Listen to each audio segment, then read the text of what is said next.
Morning. तो चलो आप बच्चों स्टार्ट करते हैं हम अपनी पहले चैप्टर की केमिस्ट्री की वीडियो। तो कैसे हैं आप? मैं स्टार्ट करने जा रहा हूं। टॉपिक्स में यहाँ लिख देता हूं। सबसे पहले स्टार्ट करेंगे हम एंडोथर्मिक रिएक्शन। Endothermic reaction. तो सबसे पहले हम अपना स्टार्ट करने जा रहे हैं एंडोथर्मिक रिएक्शन। Endothermic reaction. अब इस रिएक्शन में होता क्या है? इस रिएक्शन में ये होता है कि इस रिएक्शन में इन दिस रिएक्शन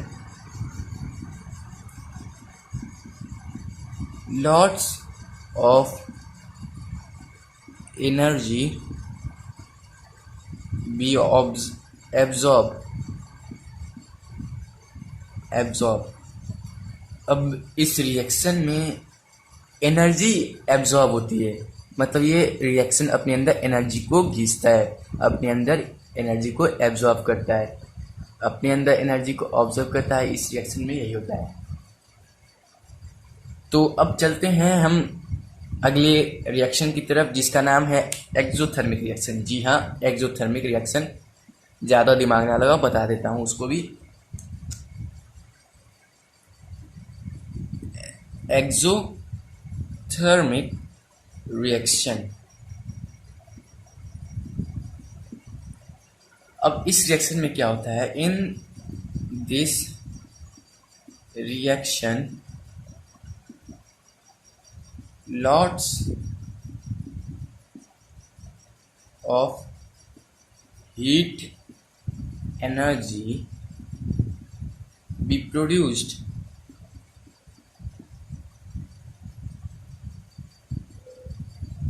इस रिएक्शन में बच्चों क्या होता है?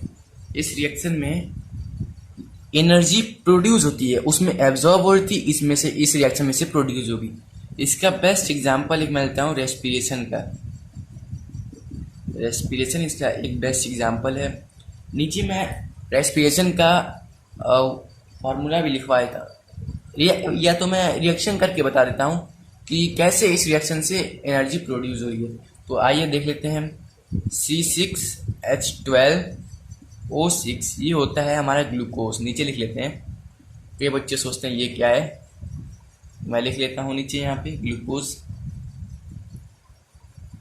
ये है हमारा ग्लूकोज प्लस 6O2 ये हमारा क्या है? ऑक्सीजन। मिलके क्या बनाता है? 6CO2 plus 6H2O plus energy. आगे एनर्जी। तो अब इस रिएक्शन में एनर्जी प्रोड्यूस हो रही है। इस रिएक्शन में एनर्जी प्रोड्यूस हो रही है। तो अब इस रिएक्शन में एनर्जी जब प्रोड्यूस हो रही है तो ये हुआ एक्सोथर्मिक रिएक्शन। ये कहलाता है हमारा एक्सोथर्मिक रिएक्शन। तो सिंपली आप समझ लो बच्चों, जिस रिएक्शन में भी एनर्जी प्रोड्यूस होगी वो होता है हमारा एक्सोथर्मिक रिएक्शन, और जिस रिएक्शन में हमारी एनर्जी एब्जॉर्ब होती है वो होता है हमारा एंडोथर्मिक रिएक्शन। अब चलते हैं हम अगले टॉपिक की तरफ। तो अब आते हैं अगले टॉपिक पे, types of chemical reaction. Chemical reaction ये हमारी हेडिंग होगी। तो सबसे पहला जो है इसमें कॉम्बिनेशन रिएक्शन। तो जल्दी से इसे समझ लेते हैं क्या होता है इसमें कॉम्बिनेशन रिएक्शन में।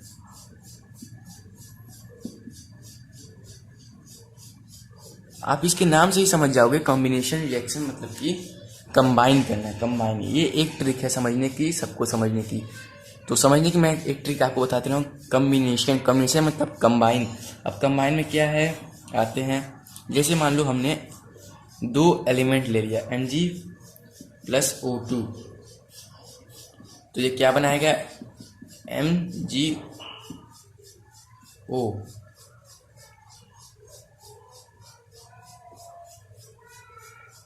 MgO2 ये बनाएगा।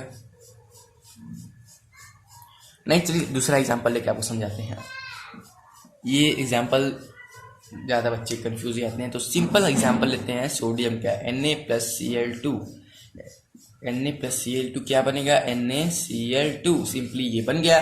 तो क्या बना, अब कहोगे तुम क्या कॉम्बिनेशन रिएक्शन कैसे है, तो कॉम्बिनेशन रिएक्शन में होता क्या है, दोज रिएक्शंस इन विच 2 और more substance combine to form a new and single substance are called combination reaction.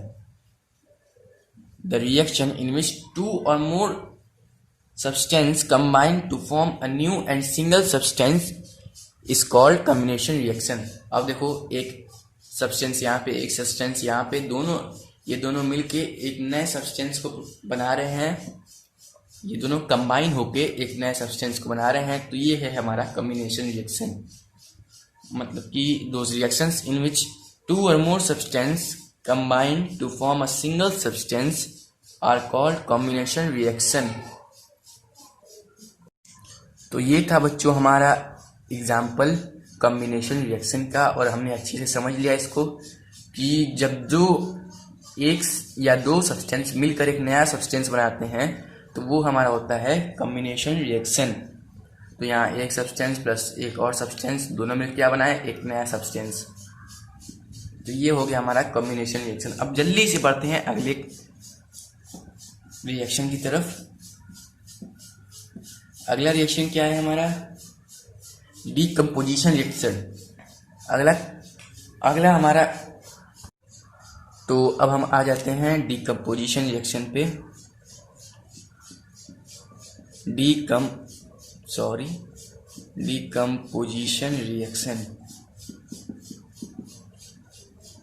Decomposition reaction ये हमारा है सेकंड टॉपिक। तो चलिए जल्दी से भी समझ लेते हैं हम डीकम्पोजिशन रिएक्शन अब क्या होता है, इसे समझ लेते हैं। अब इसमें क्या होता है, the reaction in which a compound splits up into 2 और more simple substance are known as decomposition reaction.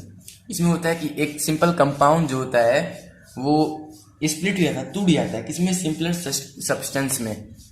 कुछ सिंपलर सब्सटेंस में टूट जाता है और कुछ नए सब्सटेंस को फॉर्म करता है, उसे हम बोलते हैं डीकम्पोजिशन रिएक्शन। आप एक चीज देखो यहाँ, डिकम्पोज मतलब क्या होता है, टूट जाना, पूरी तरह से गल जाना। तो वही है, एक कंपाउंड है वो पूरी तरह से टूट जाता है, टूट जाने के बाद वो दो चीजों में बढ़ जाए। डिकम्पोज मतलब एक कंपाउंड डिकम्पोज, टूट रहा है, स्प्लिट हो रहा है, किसमें, सिंपलर सब्सटेंस में।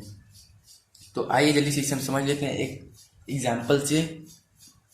CaCO3 ये टूट रहा है, स्प्लिट, डिकम्पोज हो रहा है, टूट रहा है, डिकम्पोज नहीं है, सॉरी, ये टूट रहा है। तो ये क्या बना रहा है, CaO प्लस CO2, ये बना रहा है। अब ये स्प्लिट हो रहा है, देखिए ये एक कंपाउंड है, स्प्लिट होके ये 2 मोर सिंपलर सब्सटेंस बना दिया। तो ये है डिकम्पोजिशन रिएक्शन का एग्जाम्पल, कि जिसमें एक कंपाउंड टूट के सिंपलर सब्सटेंस को फॉर्म करता है। तो ये हमारा डिकम्पोजिशन रिएक्शन हो गया। अब चलते हैं अगले रिएक्शन की तरफ। अगला रिएक्शन हमारा क्या है, समझ लेते हैं जल्दी से। अगला रिएक्शन हमारा है, अगला रिएक्शन डिस्प्लेसमेंट रिएक्शन। डिस्प्लेस जगह को समझो, बात को समझो, डिस्प्लेसमेंट रिएक्शन, इसी में सब कुछ दिया है टॉपिक में। डिस्प्लेसमेंट रिएक्शन, डिस्प्लेस मतलब तो आप जानते ही होंगे, डिस्प्लेसमेंट रिएक्शन, डिस्प्लेस मतलब जगह की अदला बदली। तो बस वही इस रिएक्शन में भी करना है, डिस्प्लेस मतलब जगह की अदला बदली। तो बस हम रिएक्शन में भी वही करेंगे, यही समझ में आ जाता है कि इसमें क्या दिया हुआ रिएक्शन में। डिस्प्लेस मतलब कि एलिमेंट्स को डिस्प्लेस करना। तो आइए हम देख लेते हैं एक एग्जांपल्स। जैसे कि हमने ले लिया CuSO4 copper sulphate plus Zn। अब क्या करना है, CuZn तो बनेगा नहीं, ZnSO4 बन सकता है, जिंक सल्फेट बनेगा। तो इसे हम इसके साथ कंबाइन कर देंगे और इसको अलग कर देंगे, तो ये डिस्प्लेस हो जाएगा, ये डिस्प्लेस हो जाएगा इसके साथ, सॉरी ये डिस्प्लेस हो जाएगा, मतलब ये इसकी जगह पे ये आ जाएगा और इसकी जगह पे ये आ जाएगा। तो अब चल के करते हैं। तो क्या करना है, ZnSO4 प्लस Cu, क्या यही बनना है जी हाँ, यही बनना है, यही है हमारा सही एग्जाम्पल, इसे हमें समझना कैसे है। डिस्प्लेसमेंट मतलब डिस्प्लेस, जगह को एलिमेंट्स डिस्प्लेस कर रहे हैं। CuSO4 प्लस Zn था, तो अब CuZn तो बन नहीं सकता, Cu तो SO4 ZnSO4 बन सकता है। तो हमने क्या किया, सिर्फ इसकी जगह को डिस्प्लेस करके इसको यहाँ पे ला दिया और इसको उधर भगा दिया, बस यही करना था। तो ZnSO4 हमारा ये बन गया और इधर हमारा Cu कॉपर बन गया। तो ये हो गया हमारा डिस्प्लेसमेंट रिएक्शन। डिस्प्लेसमेंट रिएक्शन में क्या होता है, those reaction in which one element takes the place of another element in a compound are known as displacement reaction. एक एलिमेंट दूसरे एलिमेंट की जगह को ले लेता है, उसे हम कहते हैं डिस्प्लेसमेंट रिएक्शन। तो उम्मीद है कि ये भी आप लोग को समझ में आ गया होगा। तो चलते हैं अब अपन जल्दी से अपने अगले रिएक्शन की तरफ। अगला रिएक्शन हमारे क्या है वो भी समझ लेते हैं। अगला रिएक्शन हमारा डबल डिस्प्लेसमेंट रिएक्शन। घबराओ ना, नाम से ना घबराओ। डबल डिस्प्लेसमेंट रिएक्शन क्या था, बस वही है, नाम तो वही है, बस डबल लग गया, क्या फर्क पड़ा दिखाते हैं। डबल डिस्प्लेसमेंट रिएक्शन क्या हुआ, इसमें कुछ नहीं हुआ, वही था। बस अब एक एग्जांपल लेके आपको समझाते हैं। जैसे कि मान लीजिए Ag है, सिल्वर NO3 नाइट्रेट, ये कंपाउंड है प्लस एक और कंपाउंड हमें, क्योंकि ये डबल है, सिंपल नहीं, डिस्प्लेसमेंट वाले नहीं है, ये है डबल डिस्प्लेसमेंट रिएक्शन। तो ये ले लिया NaCl, क्या बनाएगा AgCl, तो AgCl बन सकता है। तो क्या हम ऐसे कर दें कि ये इसकी जगह पे आ जाएगा और ये इसकी जगह पे चला जाएगा, बस यही करना है।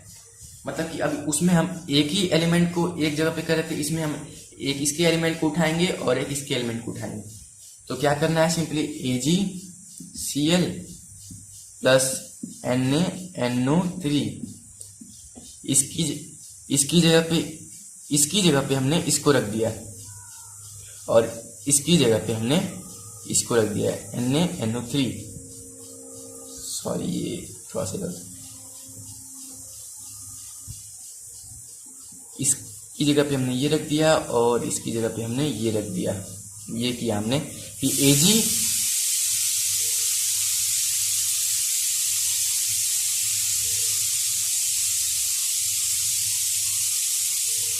की जगह पे हमने Na रख दिया, तो क्या बना NaNO3, ये हो गया। अब Ag कहाँ जाए भैया, तो Ag को हमने कहा तो Ag को हमने इसकी जगह पे रख दिया, बात खत्म यहाँ पे। तो क्या बना AgCl प्लस NaNO3, ये बन गया हमारा। मतलब क्या किया कि इसमें डबल डिस्प्लेस हो रहा है, मतलब कि एलिमेंट डबल डिस्प्लेसमेंट होंगे, सिर्फ एक एलिमेंट डिस्प्लेस नहीं होगा, दो एलिमेंट डिस्प्लेस होंगे, एक इसके भी एक इसके भी। तो हमने क्या किया, सिर्फ Ag को यहाँ से उठाया यहाँ रख दिया, Na को यहाँ से उठाया यहाँ रख दिया, बात खत्म। तो क्या हो गया हमारा, ये बना AgCl प्लस NaNO3। तो ये हो गया हमारा डबल डिस्प्लेसमेंट रिएक्शन। इसमें क्या होता है कि द रिएक्शन इन विच दो compound react by an exchange of ions to form two new compounds are called double displacement reaction। ये आप लोगों को उम्मीद है समझ में आ गया होगा। चलते हैं अपने अगले रिएक्शन की तरफ, जल्दी से पढ़ लेते हैं।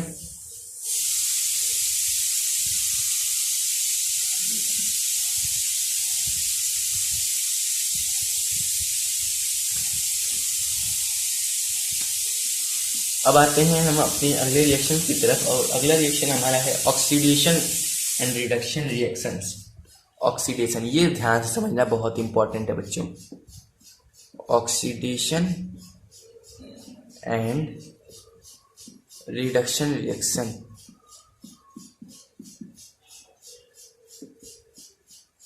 समझाते हैं इसको भी अच्छी तरह से। ऑक्सीडेशन एंड रिएक्शन क्या होता है, तो अब ऑक्सीडेशन मतलब सिंपली पहले आप समझ लो, ऑक्सीडेशन मतलब क्या होता है। ऑक्सीडेशन मतलब एंड रिडक्शन मतलब रिडक्शन मतलब। तो ऑक्सीडेशन मतलब क्या होता है, एडिशन ऑफ ऑक्सीजन, कि किसी रिएक्शन में ऑक्सीजन को ऐड किया जा रहा है, एडिशन ऑफ ऑक्सीजन। ये सिंपली लिख देता हूं मैं यहाँ पे, addition of oxygen is called oxidation. और रिडक्शन क्या होता है, रिडक्शन भी सिंपली इसी की तरह होता है। रिडक्शन क्या होता है बताते हैं, द रिमूवल ऑफ हाइड्रोजन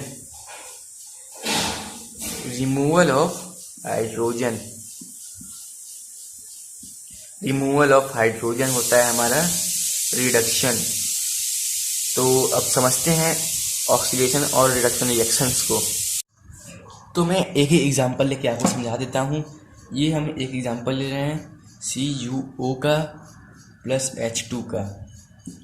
ये गई हीट, ये बना क्या Cu प्लस H2O। तो अब देखते हैं क्या होता है। ये कुछ दिख रहा है क्या आपको? Cu में से ऑक्सीजन रिमूव हो गया, removal of oxygen, removal of oxygen. और H2 में से H2O ऑक्सीजन ऐड हो गया, तो addition of oxygen, addition of oxygen, addition of oxygen. तो क्या हुआ, Cu में O रिमूव हो गया, रिमूवल ऑफ ऑक्सीजन को हम क्या कहते हैं, सॉरी ये मैंने पहले बताया नहीं था तो बता देता हूँ। रिमूवल ऑफ ऑक्सीजन चाहे हाइड्रोजन और रिमूवल ऑफ हाइड्रोजन बातें थी। रिमूवल ऑफ ऑक्सीजन भी होता है, रिमूवल ऑफ हाइड्रोजन भी होता है, इसमें रिडक्शन में। तो रिमूवल ऑफ ऑक्सीजन क्या है हमारा यहाँ पे रिडक्शन है। और एडिशन, जैसा मैंने आपको बताया, एडिशन ऑफ ऑक्सीजन क्या होता है, ऑक्सीडेशन रिएक्शन। तो यहाँ CuO में से O रिमूव हो गया तो क्या बनाया, removal of oxygen reduction reaction बनाया। और ऐड हो गया तो क्या बनाया, ऐड हो गया तो हमारा बनाया addition of oxygen means oxidation. तो उम्मीद है ये आपको समझ में आ गया होगा। तो अब मैं अगर आगे की वीडियो आपको अगली पार्ट में समझा दूंगा, तो प्लीज़ हमारा अगला पार्ट जरूर देखें। तब तक के लिए thanks, stay home, stay safe.